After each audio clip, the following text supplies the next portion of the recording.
Good morning and welcome to Trading Futures this morning. Another great webcast coaching. There's the opening bell.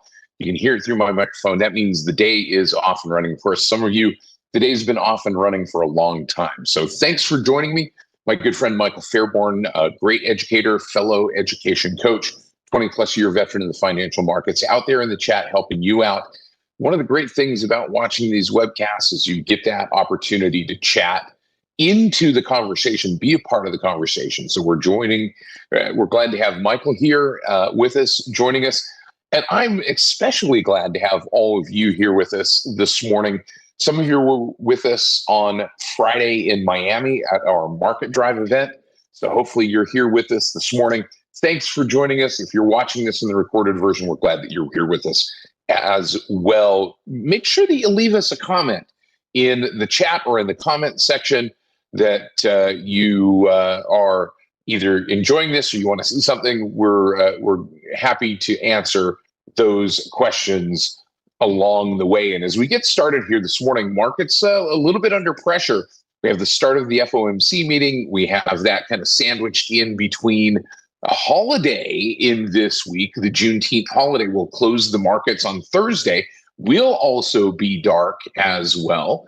So that's something to keep in mind. And that always puts pressure on markets, at least from a volume standpoint. So this coming on a Thursday may lead to a long weekend. There may be less volume on Friday. Of course, there might be a little bit more movement given the fact that it's coming off of an FOMC meeting. So we'll see how things are playing themselves out. But before we get started, a couple of quick housekeeping items.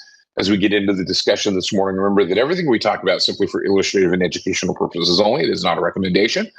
It is not any kind of advice. Remember that futures and futures options trading involves substantial risk. It's not suitable for all investors. Make sure that you read the risk disclosure statement for futures and options prior to trading any or considering any futures transactions. Remember, the futures options are not suitable for all investors. Make sure that you understand that not all investors will get approved, and it does take separate trading authorization for that. Also, we're going to be talking about a couple of things here. We're going to be talking about currency futures this morning, hopefully.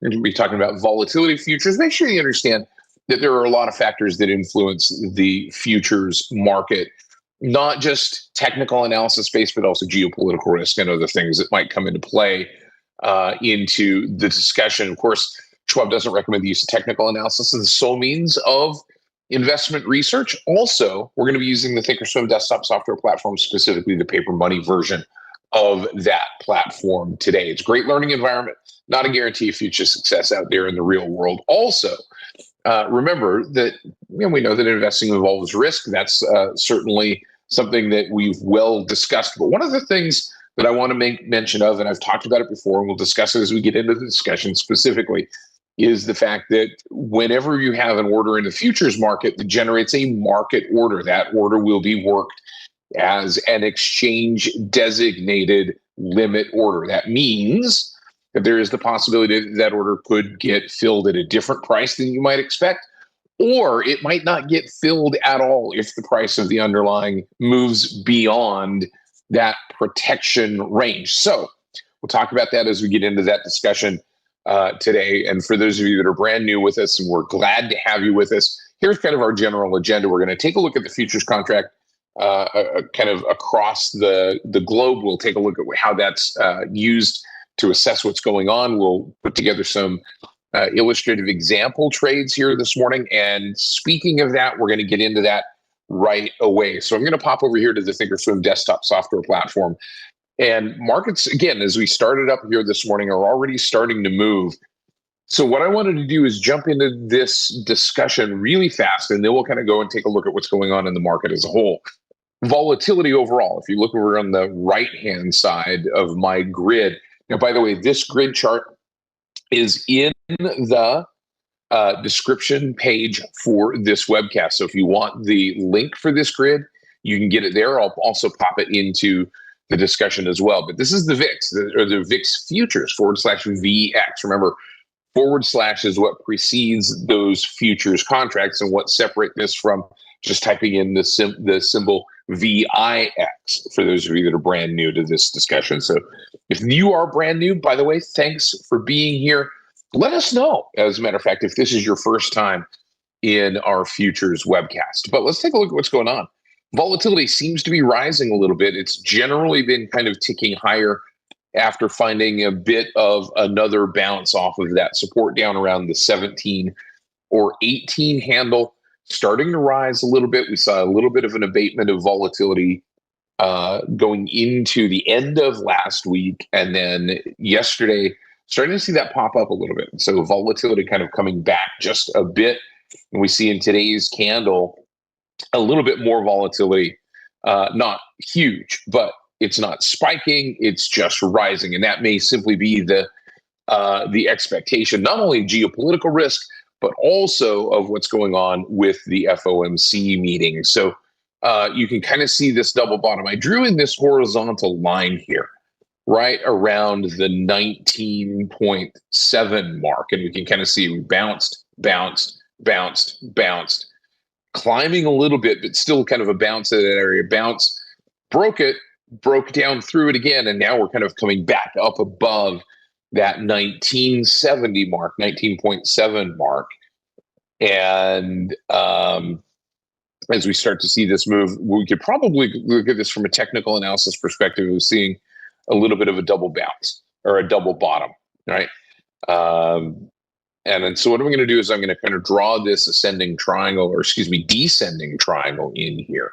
So the thought is, if we get further downward movement in the markets, if, say, for instance, there's more geopolitical tension, if there's an expectation on the part of the FOMC that maybe there's going to be further, if there's a change in their language to perhaps delay rate cuts even further, you may see a backing off of equities, because we can start to see right now, as the market begins to move, the VIX futures starting to rise. So the thought behind this trade example, at least as we get started here at the moment, is taking this bounce off of that support level and looking for an entry once we get a break above this diagonal trend line, and then looking for this to move maybe back up to where we've seen it in the last couple of days. Not a big, significant, huge, spiky move.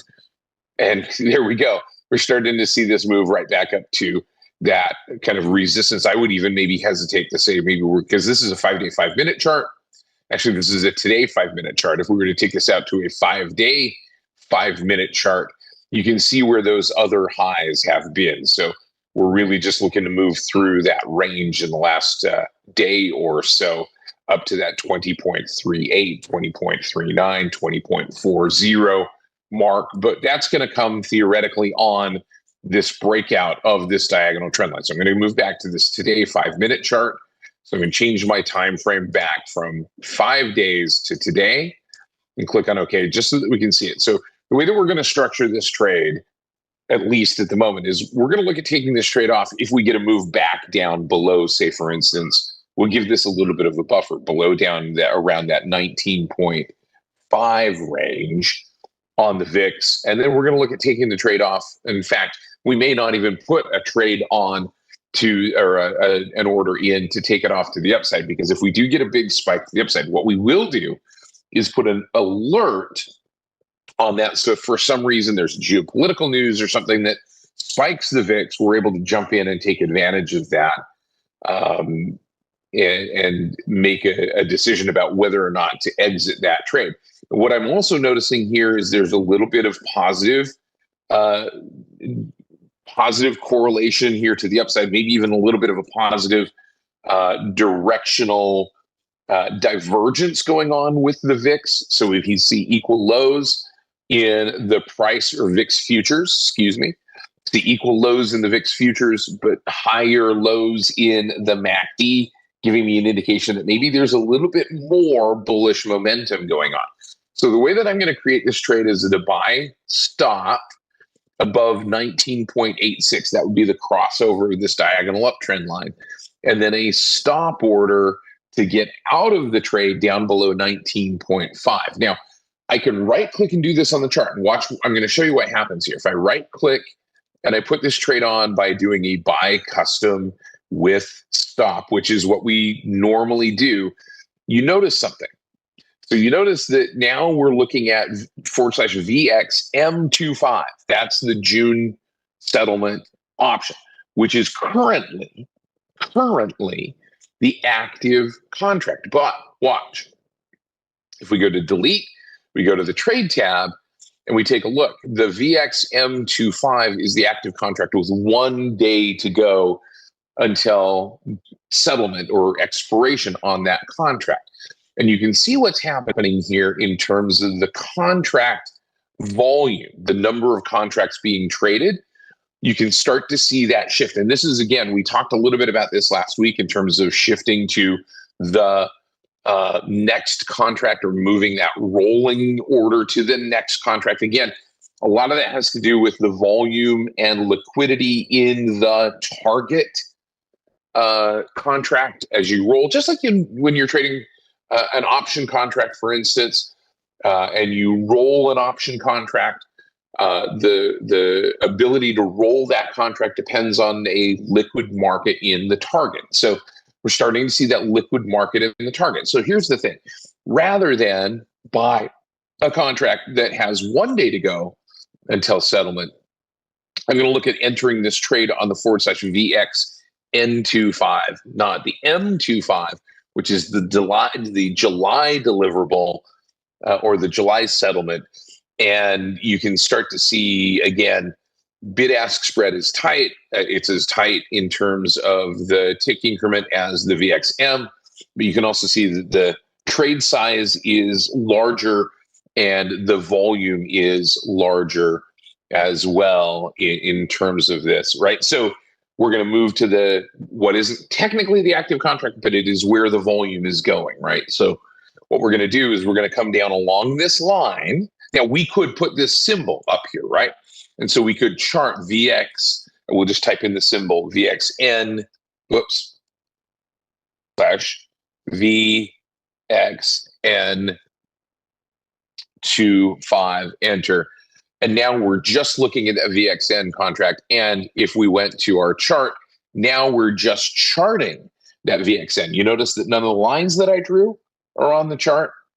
So this is the chart for /VXN. Now I could right click on that chart, but that's a good kind of teaching point here in terms of understanding that. But now that we're looking at /VXN, the July expiration contract, 29 days to go. This is the one that is becoming the more active contract. We're going to trade this one. And what I'm going to do is I'm going to right click and we're going to buy custom with stop, just like we talked about. And we're going to say, look, we're already at our entry point in this particular case. So we're going to go back to our chart. We're going to see where we were. Okay, so there's our breakout, and the breakout's already happened. So we don't need to do a buy stop order because as I've done it before, I've talked through this order. So we're going to go ahead and we're going to jump in, but we're going to put our stop order in, and we're going to make sure that this is the VXN, just so that we've got that. We're going to put our stop order or our order to exit in this particular case at 19.50, which would be the break of this support level plus a little bit. We're going to make that good till canceled. And the reason that we're doing that, again, is that we don't have to replicate this if this does go over multiple days. And when we click on confirm and send, again, the reminder that when we put this stop order in, because it generates a market order, that market order is going to be worked as an exchange designated limit order. And so you can see that. So our initial margin. Now, there is a micro contract. Now, we talked a little bit about it last week.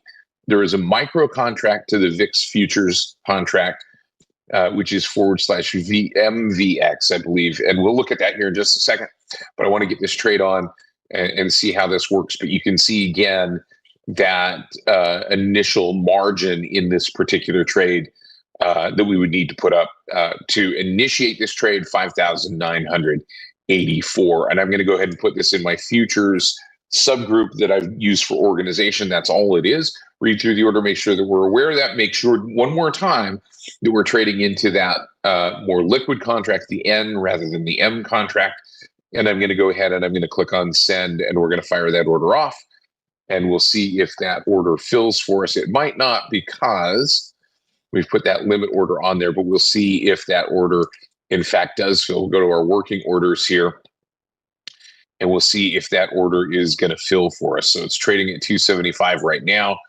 2.75. Our mark is at 2.81. So we're going to have to bump this just a little bit. So I'm going to cancel and replace. We're going to open up that lock just a little bit, and we're going to click on confirm and send. Read through the order again, make sure that goes into our futures group, and we'll just bump that a little bit, and we'll see if we can get that order.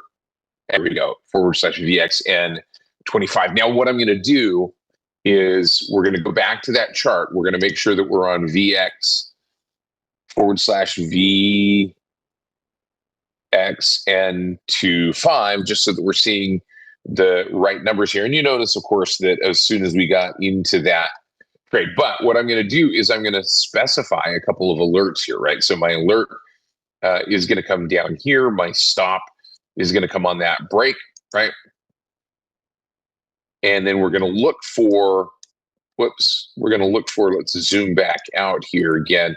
We're going to look for a price up around, in this case, 21.11. And I'm going to use that line, and I'm going to say, all right, let's create an alert at that level.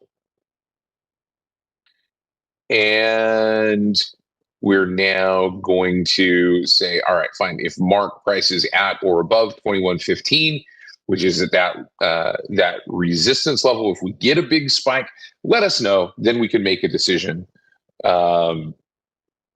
in this particular case. All right, so we'll go ahead and we'll click on create that alert, and now that alert is in place if this starts to move to the upside, right? So Bob asks a great question, right? So Bob says, good morning. So why wouldn't somebody want to buy a contract that is, if we were to look at just /VX, why wouldn't somebody want to buy a contract that is further out? And one of the reasons for it, and Bob, this is a great question to ask, because as you notice, what's happening to the price of that contract? There's kind of a normal relationship here in terms of what goes on with that futures contract, or again, especially with volatility. And that is simply that you tend to have this kind of normalized curve as you go out in time. And this is what's generally referred to as contango, that these prices, if we were to look at these last prices, so there's 1990 on that one, 2075, then 2037, which is a little bit of an anomaly here. And then you move out a little bit further, right? And so we don't have as many data points, but what that's going to give us is that indication of that expectation. So further out in the future, greater expectation of movement, more so a greater pricing point. That expectation is that there's more volatility out in the future because the news is unknown, right? When we see the reverse of that, right? When we see the front month contract or the closest contract that is priced higher, and I will say this before I get into this next curve, this is the general and expected curve. It does not necessarily imply that prices will continue to move higher. It doesn't imply that, but that's oftentimes the perception that traders have, is that just because there's a normalized contango curve, that prices will rise. They don't always, because we know that especially with volatility can move down very quickly. But when we get what's called a backwardated curve, when we get front prices that are higher than back prices, than the longer dated prices, that doesn't necessarily imply that prices are going to go down either. That just maybe implies that there is concern about what might happen, and perhaps less concern. Now, you see this perhaps more often, not so much in volatility futures, but you oftentimes see this in, say, for instance, energy futures. If there is expected oversupply out in the future, then that is something that may be an indication of compression of prices, and so that may bring that container down. We'll take a look at energy futures here in just a minute. So somebody asking the question, H asking the question, what is this contract right here? And that is one that's coming from that pricing is coming from a different exchange. You notice that there's a July contract and another July contract. And so this may be a swap that's getting priced in there that is showing up under that symbol, because you notice that that's a 30-day or there's a 30 in that symbol. So that's a swap, perhaps, or something that's coming from another exchange that is not pricing. And you notice that there is no liquidity, there's no bid ask on that. So that's something that we're not going to look at trading in that particular case. And it's simply showing up in that line. By the way, speaking of showing up in the line, you notice out there in the chat, and my thanks to Michael Fairborn for chatting this out a couple of times, that there is a feedback survey. And by the way, that is the way that we make these sessions better for you. So do me a favor, if you wouldn't mind, take the opportunity to click on that link, fill in that feedback survey, let us know. I appreciate those of you that have done it before. These surveys come up on a random basis. We have no control over them, but we do appreciate them. We appreciate every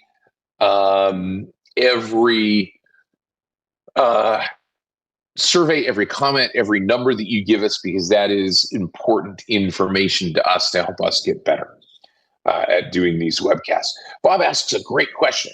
Does it make sense to buy a further out contract in a situation of backwardation? It can. And that's oftentimes where you see traders will play an arbitrage or a pairs trade between one or the other, right? They'll buy one and sell one, or they'll sell one and they'll buy one for the purpose of trading that disparity. Because at the end of the day, both of those are going to trade towards the spot price.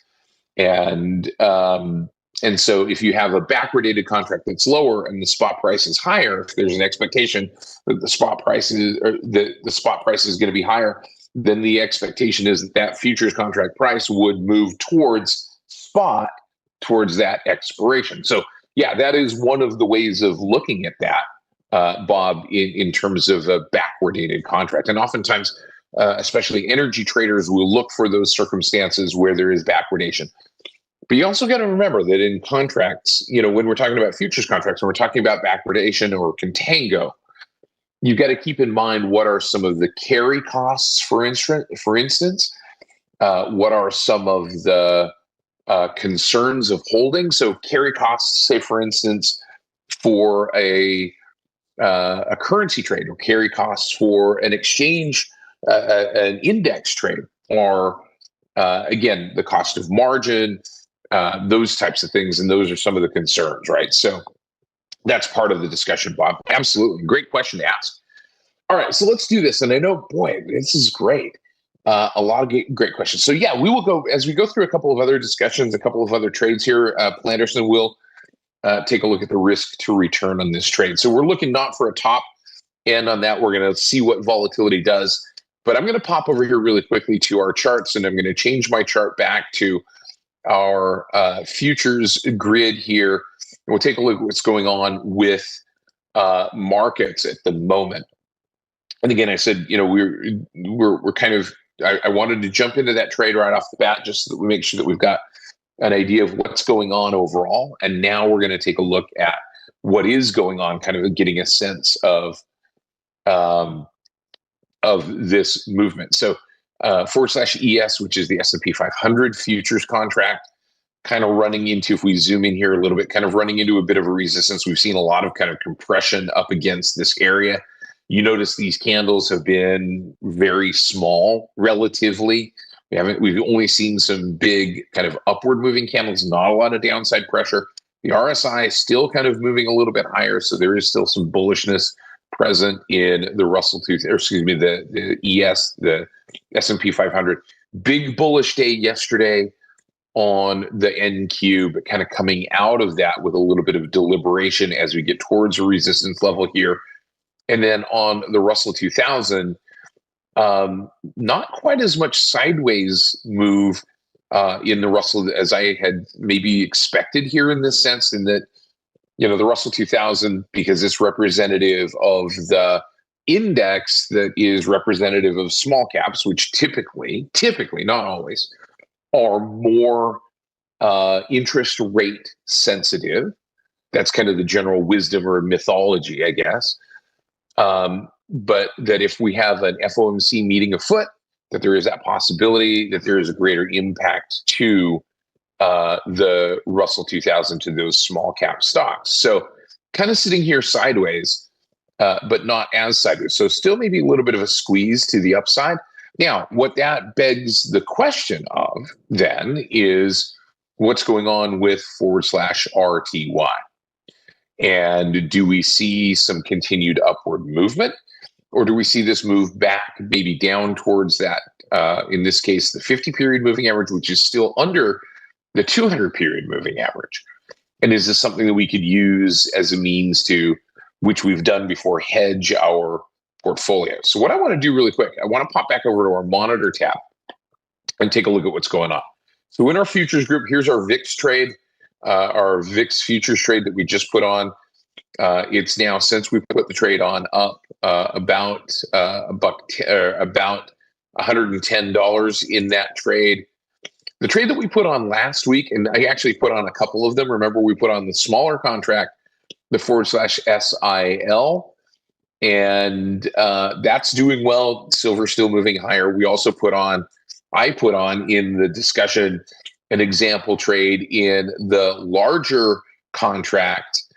And you can kind of see some of the differences here in terms of buying power effect, in terms of maintenance margin as this is moving higher. The smaller contract buying power effect maintenance margin is less than the larger contract, but you can see that our P&L open, depending on where we entered that trade, is just about the same in either case. We put that trade on a little bit later, so that's why this is a little bit smaller. You can see what our P&L day difference is because of the magnitudes of those two contracts. So that's kind of the look here. Now, what I want to do is I want to open up this stocks group, and we have had and still have on, in this particular case, a contract of the /M2K, which is the micro E-mini Russell future, 3 days to go until that contract expires. So we were going to talk about rolling this, but it has been moving in our favor since the open, not so much today, kind of bouncing back to the downside here. So what we're going to look at doing then is potentially, if our expectation is to keep this contract on, right? So we are long this contract, and we were going long this contract for the purpose of kind of augmenting that upward potential movement. And we got a little bit of that, right? We got that a little addition. Remember, beta weighting, the way that we talked about beta weighting, we can use it to determine the sensitivity of our portfolio to movement of something else. And so hedging, normally we would think about taking some of that sensitivity out. We've talked about using futures contracts as a means to hedge. We also talked about in the last couple of weeks the using of that futures contract to kind of augment the performance of our portfolio. And that's why we added that long contract in /M2K. The question is now, given the fact that the RSI kind of dribbling off here a little bit, we're seeing price running into a resistance level, is it time to reverse that and go short the contract in this particular case to kind of offset that movement to the downside if in fact this contract or this index moves down? So I'm going to go back to the monitor tab for a second. What I'm going to do is I'm going to take this contract that we've got and I'm going to move it to my temp group for just a second. And the reason I'm moving it to the temp group is then it takes it out of this organizational structure, because then I can come over here and I can do beta weighting, and I can beta weight this portfolio to /M2K, right? And we talked a little bit about this. Beta weighting is coming up with this beta weighting understanding is coming up with an apples to apples common coefficient. So it's saying, look, each one of these individual stocks in this portfolio is sensitive to the movement of the /M2K to varying degrees. How sensitive it is to that movement is expressed by the delta column. So this JP Morgan 100 shares is more sensitive to the movement of the S&P 500, or to the /M2K than the 100 shares of Joby, than the 100 shares of Calm, or the 100 shares of Delta Airlines, right? So our total sensitivity in this portfolio, in this sample illustrative portfolio, is a sensitivity to the movement of the /M2K to the tune of about 49 deltas, which means there's a couple of different ways that you can express this, right? That if the /M2K were to move up $1, right, that our portfolio might be expected to move up about $49, right? That's kind of a common relationship perspective. Likewise, if the /M2K were to move down $1, we would see a dollar move of roughly $49 to the downside in our portfolio. So what we did is we added to that sensitivity because the expectation was that the price was going to move higher. So what I'm going to do is I'm going to move this back into that group, and you're going to see the addition to that portfolio delta number, right? The sensitivity of the portfolio to /M2K. In this particular case, it added in fact 5 deltas, right? So we were long, we were bullish on the portfolio in the Russell 2000. That's the reason that we added that. But I think now at this particular point, given the chart running into that resistance, the RSI kind of bleeding off a little bit and making that move to the downside, what I think we're going to look at doing here in this particular case is taking this off, and then I'm going to demonstrate hedging this to the downside, and if in fact we get some downside movement. So we're already starting to do that to a certain extent by going long the VIX futures. But in this particular case, we're also going to go short the /M2K simply to take advantage of that downside, that possible downside movement. No guarantees by any means. So what I'm going to do is I'm going to right click, and we're going to create a closing order, and we're simply going to sell this /M2K M contract. By the way, it was getting down to 3 days to go until expiration anyway, right? There's our M contract. So you can see that the contract's already rolled to the /M2K U contract. That's the more active contract. There's still some volume here in the in the front month. So we're going to go ahead and we're going to close this trade down. We're going to simply click on confirm and send, read through this order, make sure that that's what we want to do. We're going to go ahead and send that order off. You close that position. Now we are flat, right? Now we are flat. Now the question is, do we want to go short the /M2K to take off some of that sensitivity? Because now we go to our monitor tab, and we see that our portfolio is now back to about 49.24 long M2K deltas. So if we wanted to reduce that by 5 or 10, we could do that. So let's say we wanted to take this sensitivity back a little bit. Let's say we wanted to reduce it by about what? So that's 50. So that's about 10%, right? If we wanted to reduce its sensitivity by about 10%, what we could do in this particular case then is we could go to the trade tab.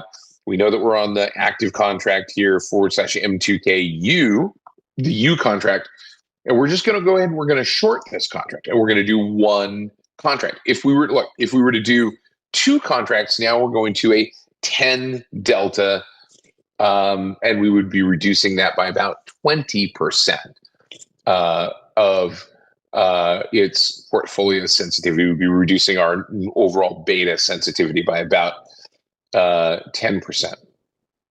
All right. So what I'm going to do is I'm going to keep that right there. I'm going to go ahead and we're going to click on confirm and send. We're going to read through this order. I'm going to put this one in our stocks group. We're making sure this is our buying power effect. That's our initial margin. And I'm going to go ahead and we're going to fire this order off. And we're going to go short that futures contract. By the way, Joe, thank you for coming.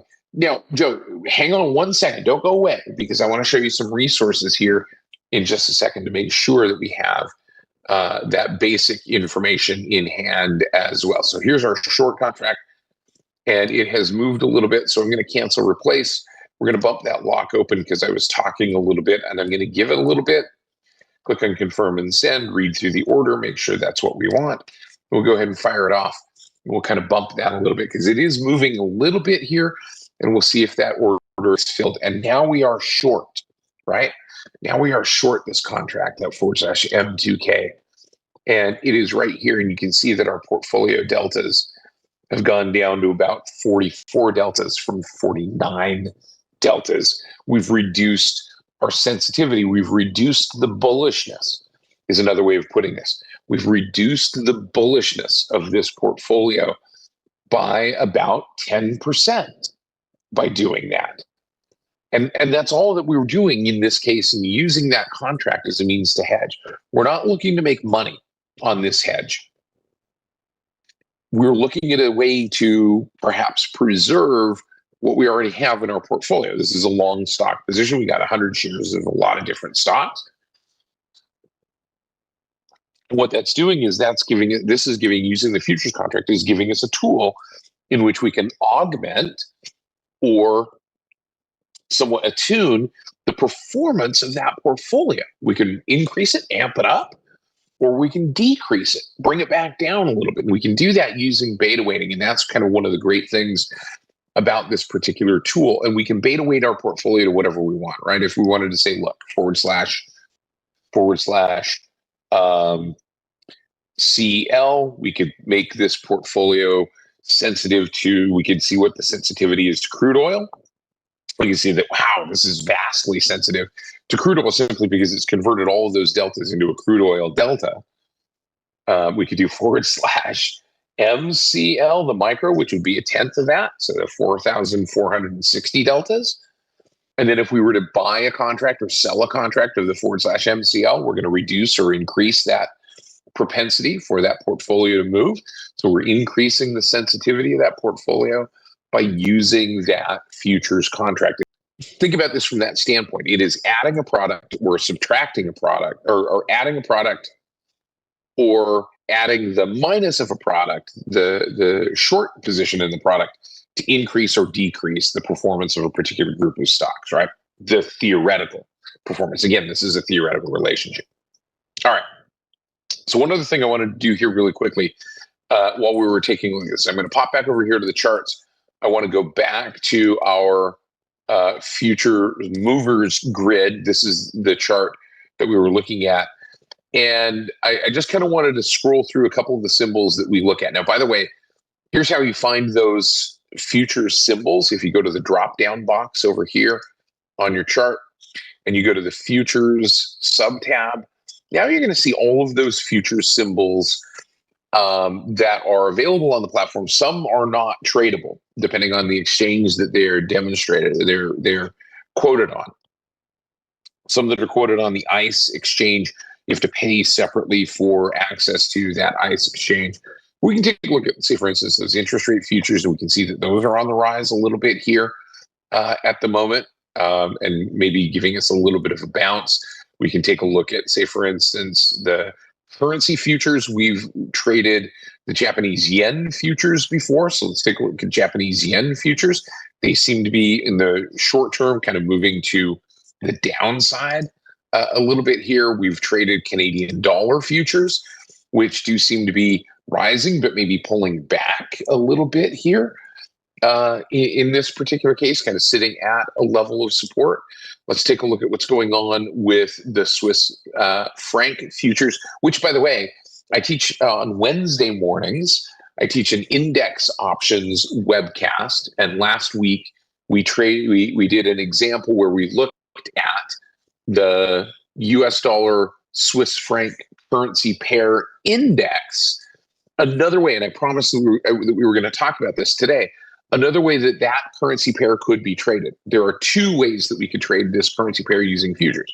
One, we can trade the futures contract that simply is the Swiss franc futures. Now, since this contract is denominated in US dollars, it is essentially Swissy US dollar, but it's listed and performs as just the Swiss franc. So you can see what's going on. You can see kind of that inverted head and shoulders and the move to the upside and a little bit of a sell-off.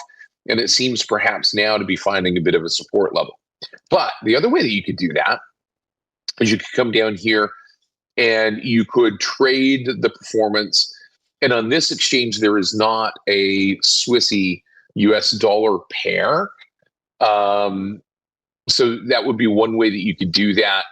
But you could trade some of these others, right? And you can trade some of those micros of those contracts as well. This is trading off of the underlying instrument in this particular case being the currency pair, the spot currency price.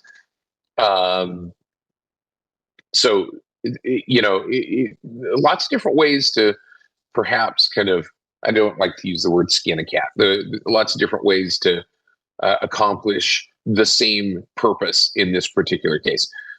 Again, there are some cryptocurrency futures contracts here as well. Remember the cryptocurrencies because, and I'm going to just reiterate the disclaimers here that were in the initial slide. There's cryptocurrency futures. There are additional risks simply because they are not backed by anything of. Okay, I'm not going to upset crypto people, right? But they're not backed by anything specifically of value other than fiat, right? You could maybe make the argument that the US dollar is exactly the same thing because of fiat currency. But again, cryptocurrencies have their own unique risks. Be aware of those before considering those contracts. So what I'm going to do, I'm noticing some movement here in the /6S, which is the Swiss dollar currency futures here. And I'm going to zoom in here and I'm going to look. I mean, it seems as if we're perhaps breaking this diagonal trend line. So I'm going to look at putting a trade on example here that may take advantage of that. So what I'm going to do is I'm going to right click and I'm going to buy custom with stop if this makes that move. So I'm going to drop this down. We'll do this really quick. My stop is going to be at 1.24 and my buy entry point is going to be 1.2419. So our significant digit is 0.00005. So that means this is our significant digit in terms of our tick size. And you see that the increment that it moves is in 5-cent increments. So we're going to go ahead and we're going to place this trade here. And we'll put it at 1.242 even. So I'm going to do that. Again, we already had that order put up here, 1.242 even. And we're going to make that a buy stop.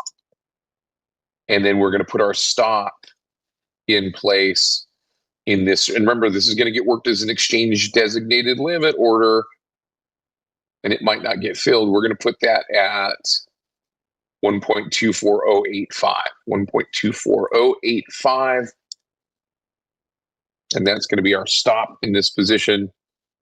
0.24085 is going to be our stop, and we're going to make that good till canceled. And we're going to go ahead and we're going to send that order off. Read through the order, make sure that that's what we want. We're going to put it in our futures group and click on send. And we're going to look for that to fill. In order for that to fill, it's got to move higher. The buy stop, we're waiting for evidence that it's moving beyond that range. I'm going to share this grid really quick because I promised that I would. Again, remember, anytime we share something, it is for illustrative and educational purposes only. And it is not guaranteed as to time or accuracy. It's also in the description for those of you that are watching the recorded version of this webcast. If you want to learn more about futures, one of the ways to do that is join us over here on the Trader Talks webcast page. Click on the subscribe button while you're here. You can do it in the webcast right now, or you can do it when you come to this page. I'd love to have you do it right now. Click on subscribe, and then you can search in here futures, and you can see all of the great webcasts that go on. Michael Fairborn is a great contributor to this webcast playlist as well. Also, remember, you can follow me. You can follow Michael Fairborn. You can follow all of the coaches on X. I'm at Ben Watson CS. He's at Michael Fairborn CS. We'd love to see you over there as well. Thanks for joining us. Click on that like button if you liked what you saw today. Remember to fill out that feedback survey, and we'll be back again for more great webcasts later today. Take care, everybody. Bye-bye.